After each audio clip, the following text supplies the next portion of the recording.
Bueno,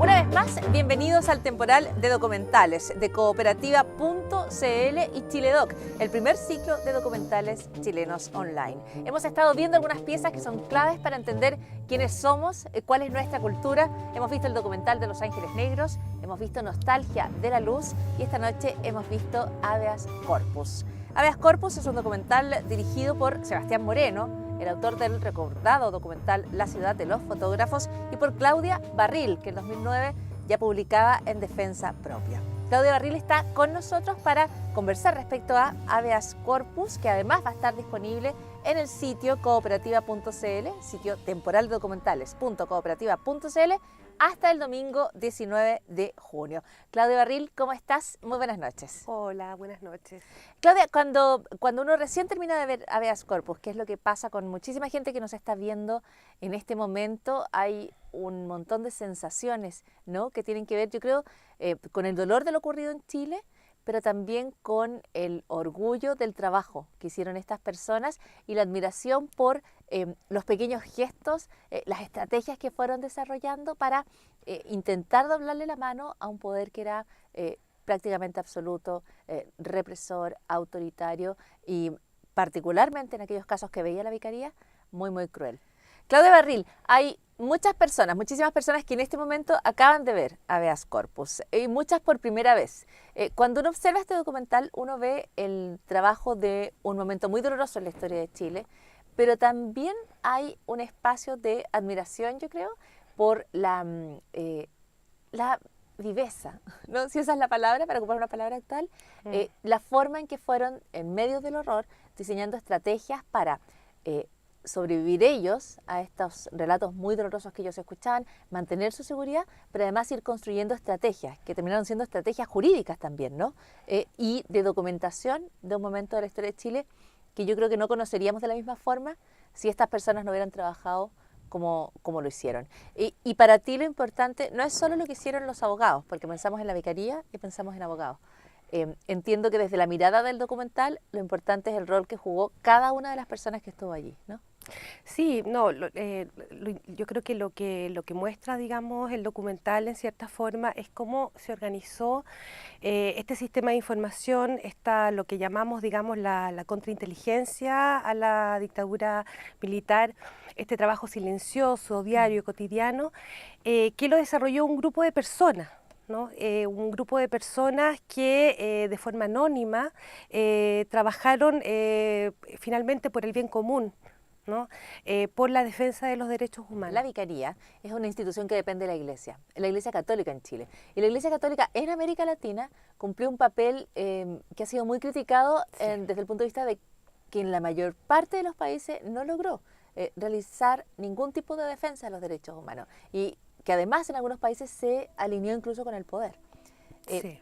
Además, la Iglesia Católica es una institución que hoy enfrenta, yo diría, una crisis de confianza de parte de la ciudadanía, pero que en ese momento, en el momento de la Vicaría de la Solidaridad, parece estar en uno de sus mejores momentos en Chile. No sé si estás de acuerdo. Sí, el rol de la Iglesia Católica en América Latina cuando ocurrieron, digamos, las distintas dictaduras fue de apoyo irrestricto, digamos, absoluto a las dictaduras. Hay casos increíbles, incluso en Argentina. Habían curas, digamos, que denunciaban a algunas personas, ¿no? Entonces, yo creo que eso es lo que también intentamos subrayar dentro del documental, de que finalmente Chile, digamos, gracias a la labor del cardenal Silva Enrique, gracias a la labor de un conjunto de religiosos que finalmente tomaron, bajo la doctrina del buen samaritano, ¿no? Tomaron el rol, ¿no?, de hacer suyas esas palabras y de defender los derechos humanos. Yo creo que si la vicaría no hubiese existido, yo creo que la violación a los derechos humanos en Chile hubiera sido mucho más extensa. Y yo creo que el trabajo que realizó esta persona logró parar un poco la violación sistemática. No pudieron, digamos, o sea, la violación sistemática de los derechos humanos siguió existiendo. Claro. Pero yo creo que el trabajo que ellos hicieron logró que fuera menor. Claro, ellos hicieron algo y además ellos documentan, ellos dejan este registro, dejan el registro y gracias a eso sabemos que la justicia chilena, como dice José Salaquete en tu documental, renuncia, hace un acto de renuncia porque no acoge ninguno de los habeas corpus. Ninguno. Gracias al trabajo de la vicaría quedan escritas las prácticas de tortura, se logra identificar la tortura, se logra el testimonio que existían detenidos desaparecidos a través de los cuerpos que ellos reciben de Lonquén, y que es un testimonio muy dramático que ustedes obtienen cuando uno de los abogados, Egaña, les dice que reciben 2 restos humanos, 2 calaveras, dice él, y los meten en un cajón. O sea, los guardan porque no podían en ese momento, por distintos motivos, se entiende bien en el documental, no podían revelar el hallazgo. O sea, es un trabajo impresionante el que deja la Vicaría de la Solidaridad y que ustedes recogen. Sí. Además que ellos tuvieron conciencia desde el primer minuto, ¿no?, del valor de la información. De que cada, como dice Norma, Norma Roja, un personaje del documental, decía, o sea, yo guardaba todo, ¿no? Una boleta, ¿no?, que quizás aparentemente no puede significar nada, quizás uniéndolo con otra información puedo sacar algún tipo de conclusión. Entonces ellos tuvieron el valor del registro, el valor del archivo, ¿no?, propiamente tal, lo tuvieron presente desde un inicio, como finalmente para que finalmente todo este conjunto de información sirvió para obtener hallazgos impresionantes. Claro, ellos logran identificar a las personas. Volviendo al tema de la iglesia, hay un momento que ustedes recogen en el documental y que es muy especial, que es cuando en la Vicaría de la Solidaridad y en la iglesia deciden en 1978, en plena dictadura, deciden conmemorar un nuevo aniversario de la firma de la Declaración de Derechos Humanos, que para quienes recuerden aquellos años era una cuestión impensada. Y lo hacen y al mismo tiempo el cardenal va y les pregunta, supongo que hay otras conversaciones, pero la que ustedes rescatan a mí me pareció muy importante porque él dice, bueno, ¿qué ropa? ¿Con qué ropa yo voy? Y tiene que ver con lo que decíamos, estas grandes luchas de las sociedades, estos grandes momentos de la historia, pero que a través del documental se pueden ver en esa conversación pequeña, en ese instante pequeño donde se construye la historia. Sí, yo creo que ahí lo interesante de eso también es que muestra cómo al lado de todo el trabajo diario, ¿no?, que desarrollaba la Vicaría de la Solidaridad, ¿no?, porque además la Vicaría, un paréntesis, ¿no?, desarrollaba comedores populares, hacía atención a las víctimas, hacía todo este trabajo de sistematización, de organización de la información, de defensa de las víctimas, pero al lado de eso también había un trabajo, había todo un manejo comunicacional que ellos tenían que manejar. Entonces lo que cuenta ahí Javier Luis Egaña es precisamente eso, ¿no?, que ellos siempre estaban enviando mensajes al poder, mensajes a la dictadura, ¿no? Entonces la idea era mostrar al cardenal Silva Enrique como un príncipe de la iglesia, ¿no?, vestido de rojo, ¿no? Esa era una señal importante al poder, a la dictadura. Ya que mencionas el tema del poder, a mí me parece que el documental permite ver ese juego en el que se estaba moviendo la Vicaría de la Solidaridad, que era un juego bastante curioso respecto a poder frente a poder, ¿no? O sea, la Vicaría tiene el poder de la fuerza moral de sus argumentos, está defendiendo la vida, ¿no?, pero al mismo tiempo está enfrentando un poder formidable como es el de una dictadura militar latinoamericana, una de las más feroces de acuerdo a los recuentos históricos, y por lo tanto era al mismo tiempo muy vulnerable. Entonces la Vicaría de alguna manera se mueve entre esos dos, en esos dos ejes, no sé si coinciden. Sí, incluso, claro, en el documental cuentan, digamos, podría habernos quemado, ¿no? O sea, claro, realmente podría haber pasado cualquier cosa, ¿no? Que de hecho, bueno, ocurrieron algunas incursiones de la dictadura digamos, de las fuerzas policiales en la Vicaría, ¿no? Y nadie se explica, digamos, cómo en cierta forma ellos pudieron desarrollar todo este trabajo sin que los hubieran cerrado, y como Egaña maña dice, porque cómo no nos quemaron, ¿no? Yo creo que es algo que todavía nadie se lo explica de alguna forma, pero de todas formas yo creo que la Iglesia otorgó un gran paraguas de protección a todo el trabajo que hacía la Vicaría de la Solidaridad. Pero siempre está esa pregunta, ¿no? De por qué no lo hicieron, Claro, ¿no? Yo creo que es algo que queda abierto un poco, porque nadie se lo explica, ¿no? Dice, ¿cómo pudimos desarrollar todo este trabajo? ¿Cómo pudimos durante todos los años de la dictadura, ¿no? Y que no hayan, digamos, impuesto la fuerza para que finalmente la Vicaría dejara de funcionar? Y no fue así. Y no fue así y logra funcionar. Ahora, sí sufre algunos golpes horrorosos. Sí. Y el más terrible es el de José Manuel Parada, cuya muerte es una gran herida en Chile, es un hecho que se recuerda, pero no sé si desde la perspectiva de su trabajo en la Vicaría. Lo que queda claro en el documental es que Parada tenía un rol particular en la Vicaría que lo dejaba más expuesto a los afanes represores. O sea, muchos decían, ¿no?, que Parada era el hombre de la información, ¿no? Era una persona que manejaba mucha información. Bueno, no quiero contar mucho más, digamos, para que puedan ver el documental, pero sí, yo creo que fue finalmente la represalia, ¿no?, que hizo la dictadura, ¿no? Es un gran zarpazo, yo creo, hacia la Vicaría de la Solidaridad y es un golpe muy doloroso, sí, que queda inscrito y que yo creo que demuestra el enorme coraje de la institución y los grandes costos que estaban dispuestos a sufrir y que sufrieron. Me gustaría escuchar la parte en la cual Carmen Hertz, y observar junto con quienes nos están mirando, la parte donde Carmen Hertz habla del trabajo de Parada. José Manuel trabajaba en la unidad de análisis de la Vicaría, trabajaba con material, como se dice ahora, muy sensible. O sea, José Manuel tenía que a establecer como las relaciones y como los organigramas, imagínense ustedes, de los servicios de seguridad. DINA, Comando Conjunto particularmente, lo estaba trabajando con las declaraciones de Valenzuela. Por lo tanto, el trabajo que hacía José Manuel era muy, muy, muy delicado.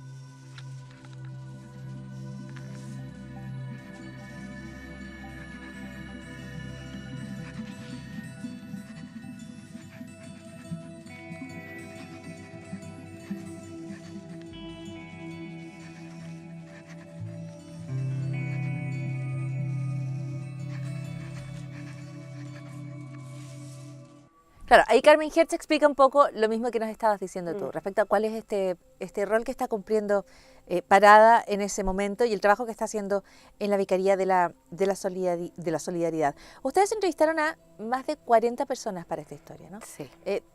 O sea, son entrevistas de 2 o 3 horas cada una. Fue Sí. muchísimo, muchísimo material. Multiplica, 120 horas de entrevista por lo menos, más todo el trabajo, el material de archivo que tuvimos que buscar, analizar, no, fue harto material. Claro, y se ve allí, yo quiero hacerte después un par de preguntas sobre el material de archivo porque hay imágenes que son muy sorprendentes.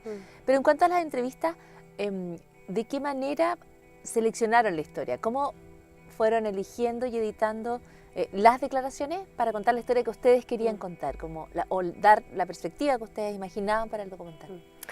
Bueno, claro, fue un tema. O sea, en documental encontrar el punto de vista es realmente muy, muy complicado, porque imagínate, contar la historia de una institución que funcionó durante más de 17 años era una tarea imposible, sobre todo pensando de que eran en 80 minutos, ¿no? Que íbamos a realizar una película que podía durar máximo 1 hora y media, 80 minutos, ¿no? Entonces, y fue por eso que tomamos la decisión de trabajar. O sea, cuando encontramos el punto de vista, yo creo que ahí el material, digamos, se va seleccionando, ya entramos en un proceso que ya se selecciona casi solo, ¿no? ¿Y cuál es ese punto de vista, si lo pudieras como hacer explícito? El tema de la información, ¿no? Entonces, porque imagínate, o sea, la Vicaría tenía un trabajo enorme, ¿no? Realizaba comedores populares, Claro, realizaba trabajo en poblaciones, trabajo de ayuda legal, de asistencia, ¿no? General a las víctimas, trabajaban médicos en la Vicaría. Entonces era una historia enorme que era imposible de contar. Entonces cuando finalmente concluimos, ¿no?, que era el tema de la información, ¿no? Eso era lo que nos interesaba contar, ¿no? Entonces de ahí fue mucho más fácil. Cuando uno llega al punto de vista de la película, ahí uno ya encuentra, digamos, el criterio, por lo menos, para ir descartando material. Totalmente, claro. Y ese criterio que para ti es transparente, Sí. Cuando tú lo cuentas, uno piensa y le hace sentido, porque incluso, por ejemplo, ustedes incluyen la opinión de un médico en la medida en que el médico les dice, nosotros ocupábamos los relatos de las personas que llegaban heridas, golpeadas, atacadas sexualmente, en fin, pero a partir de eso ordenaban los datos y podían identificar qué tipo de represión se estaba realizando en qué lugar. Exacto. O qué persona se estaba trasladando, qué torturador se estaba trasladando entre uno y otro. Exacto, o sea, también los cuerpos, ¿no? Los cuerpos castigados, los relatos sobre la tortura empezaron a constituir mapas, ¿no? Mapas que permitió, digamos, también de ahí obtener información, ¿no? Entonces, como contaba el médico de la vicaría, de acuerdo al tipo de padecimiento que sufría una persona en un centro de detención, podíamos saber más o menos por dónde había pasado, ¿no? Porque empezaba todo un análisis de recurrencia, de cruce de la información, ¿no? Entonces, habían centros en donde aplicaban torturas sexuales, donde habían ahogamiento, donde habían determinados tipos de golpes. Entonces, eso permitía organizar de alguna forma la información, ¿no? Y saber, digamos, poder imaginar dónde pudo haber pasado la persona. Exactamente, eso permite entender además, por ejemplo, el trabajo que describe uno de los abogados de interrogar a personas que venían interrogadas. Decía que no era agradable, pero que sabían que esas personas, sin darse cuenta, eran testigos, que ellos no sabían que tenían información sobre detenidos desaparecidos, por ejemplo. Exacto. Y no sabían todo lo que podían contar, todo lo que podían deducir de aquello que les dijeran, como qué ruido escucharon, cuánto se separaron. Cuando uno lo mira como un documental sobre la información... Es que al principio no se sabía nada, ¿no? Entonces, claro, yo creo que eso es lo notable del trabajo que realizó este grupo de profesionales. Estaban a oscuras, ¿no? Realmente cuando vino toda la locura del golpe, cuando empezaron a desaparecer personas, no había nada, ¿no? Había oscuridad absoluta.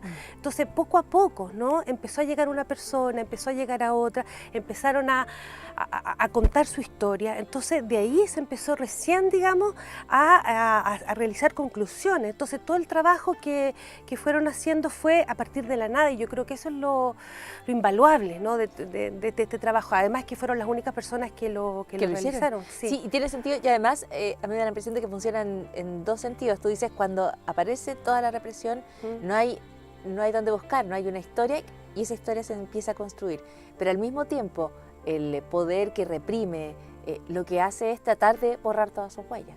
Sí. Y la vicaría estaba haciendo exactamente lo contrario, estaba Lo contrario. guardando cada una de los restos que iban quedando. Claro, lo que es súper interesante, y por eso trabajamos con la idea de que era un organismo de inteligencia, porque toda la información, digamos, que era relevante para la DINA, ¿no?, y para los servicios de seguridad, para la CNI posteriormente, para detener a las personas, era importante también para la Vicaría de la Solidaridad, para el Comité por la Paz y la Vicaría de la Solidaridad posteriormente, para poder salvarla, ¿no? Entonces ellos se disputaban, digamos, esta línea, ¿no? Este mismo tipo de información era relevante, pero con distintos objetivos. Claro, es una trinchera, ¿no? Exacto. donde te vas moviendo en busca de datos.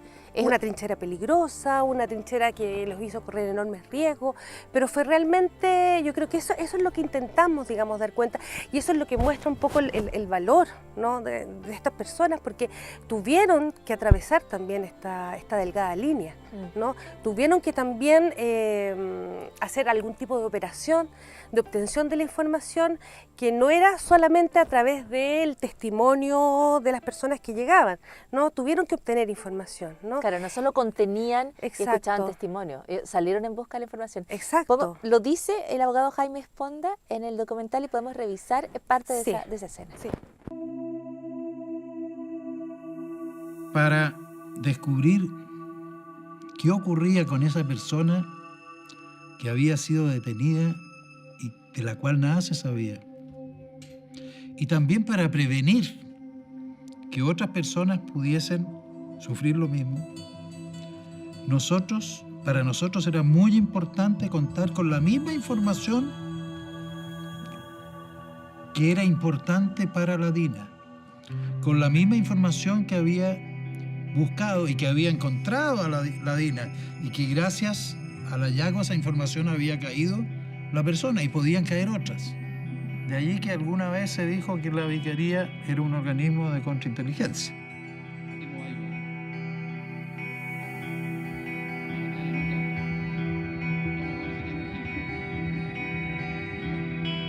Claro, ahí queda aún más claro lo que tú nos vas contando, que es esta búsqueda de la información, esta información que se están disputando, que al final va a terminar siendo, por un lado, la justicia o las opciones de justicia, y por otro lado, la historia.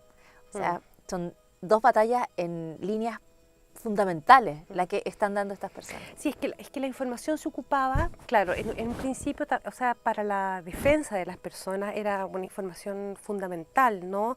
De poder obtener el testimonio de las víctimas y de la gente que había pasado por lugares de detención clandestino, el testimonio de los familiares, pero también yo creo que lo interesante del trabajo, que es lo que cuenta Jaime, ¿no? Es que esto permitía también adelantarse un poco al funcionamiento de los organismos de seguridad, ¿no? Entonces, eso yo creo que es fundamental y ahí yo creo que de eso se trata el trabajo de inteligencia, de poder en el fondo adelantarse a la jugada del otro para intentar evitar, ¿no? Que ocurriera, digamos, más desapariciones, más muertes, etcétera. Claro, ahora todo está en un proceso entre un poder que tenía todas las herramientas y otro que tenía muy pocas, pese a que tenía la fuerza moral, pese a que los principios estaban con ellos, los demás eran quienes tenían todo el poder. Oye, Claudia, hay algunas preguntas que mandan las personas que han estado preparándose para ver Habeas Corpus a través de redes sociales. Entonces, hay preguntas como, por ejemplo, si hubo personas que prefirieron no dar entrevistas porque todavía tienen miedo, ya sea a perder su trabajo o otras cosas. Sí. Nos ocurrió que intentamos, digamos, entrevistar a algunas personas y porque desarrollaban funciones en instituciones públicas, ¿no? Donde quizás todavía está como mal, no sé si mal mirado, pero sí tiñe, digamos, de algún color político específico, que no accedieron o sea, nos ayudaron un montón en la investigación, pero no accedieron a dar la entrevista para quedar en el documental. ¿Preferían no salir en cámara? Preferían no salir en cámara. Sí. Nos preguntan también cuánto tiempo les tomó hacer este trabajo. Ya hablábamos de las 40 entrevistas y 2 o 3 horas y la cantidad de material, y luego la búsqueda de una perspectiva cuando había tantas historias para contar. ¿Cuánto tiempo les tomó llegar a Habeas Corpus? La idea surge como idea cuando ya estábamos realizando La Ciudad de los Fotógrafos, o sea, pensando en el año 2005, cuando llegamos a los archivos de la Vicaría, investigando un fotógrafo que aparece en La Ciudad de los Fotógrafos, que es el Lucho Navarro. Pero de ahí, claro, empezó a dar vuelta la idea, ¿no? Pero tomó forma, nos demoramos desde que tomó forma, desde que logramos el financiamiento para investigar y luego para producir, fueron aproximadamente 3 años, un poco más, casi 4. Eso es lo que tomó la ciudad, sí. Habeas Corpus, sí. La Ciudad de los Fotógrafos es la que mencionabas antes, sí. Porque de alguna manera este documental viene de allí, ¿no? Sí. Sí. Está vinculado con el trabajo de Sebastián. O sea, llegamos a la Vicaría investigando para La Ciudad de los Fotógrafos. Entonces ahí nos encontramos con una cantidad de fotografías, con una cantidad de archivos, documentos que no estaba registrado, o sea, esa historia no estaba contada.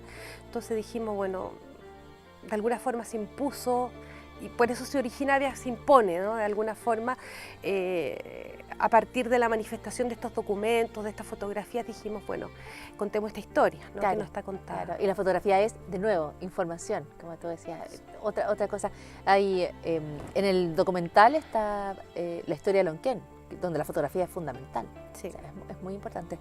¿Por qué el nombre Habeas Corpus?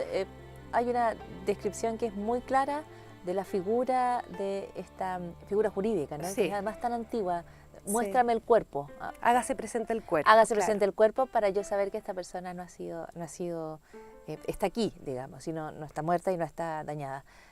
¿Por qué eligieron ese término para titularlo? Porque, bueno, fue un tema encontrar siempre son difíciles los títulos y porque creemos que eso sintetiza un poco el trabajo, o sea, toda la labor de investigación, toda la labor de levantamiento de información, de análisis, también se concretaba en estos recursos de amparo, ¿no? O sea, además que fue la estrategia, ¿no? Esta estrategia de esta institución que luchaba contra un poder, de ir sentando un precedente, ¿no? O sea, cada habeas corpus, cada recurso de amparo era decir, bueno, estamos acá, ¿no? Y esto permitió también reconstruir la historia, digamos, de la persona que había visto sus derechos humanos afectados, violados. Sí, pero no, y Sí. en muchos casos permitió avanzar en términos de justicia Sí. mucho después, que yo creo que era algo que... no sé En si- información, digamos, eso fue porque como no fue acogido, o sea, Pero que casi da el no eran- testimonio exacto, a favor de esta exacto, persona el que se precedente, presentó, lo que sí. es muy importante también en términos legales. Ahora, hay una cosa, además, que a mí me pareció que es muy dramática en el título, porque precisamente los habeas corpus, primero la justicia no los acepta, no los acoge, y por lo tanto es una enorme falla en lo que debería ser una de las principales instituciones en un país. Pero además esos cuerpos, en muchos casos, no se encontraron nunca fueron habidos. Entonces Exacto. es un gesto desesperado y en muchos casos termina siendo inútil desde el punto de vista de rescatar efectivamente ese cuerpo. Esos cuerpos nunca se ven. Sí, además que el cuerpo también, es como que el cuerpo también, los sistemas totalitarios, los sistemas de represión, las dictaduras, son sistemas que atraviesan los cuerpos, ¿no? O sea, eso es súper también potente, así como son... no sé, hacen desaparecer personas, o sea, todos esos sistemas de represión, digamos, están pensados en eso, ¿no? Entonces, están basados también en eso. Entonces, yo creo que también hay un juego también, pero básicamente fue por esta figura legal, el recurso de amparo. Claro, por la figura legal y porque tú decías todo este trabajo de información tenía en algunos casos un destino que era el de llegar con este habeas corpus. Solo un par de preguntas más, Claudia Barril, y tiene que ver con la forma en que habeas corpus se ha incorporado en algunas iniciativas de educación en derechos humanos. ¿Qué tan importante te ha parecido a ti y qué crees que habeas corpus aporta a esa conversación? Bueno, nosotros siempre pensamos este documental desde un enfoque súper didáctico, ¿no?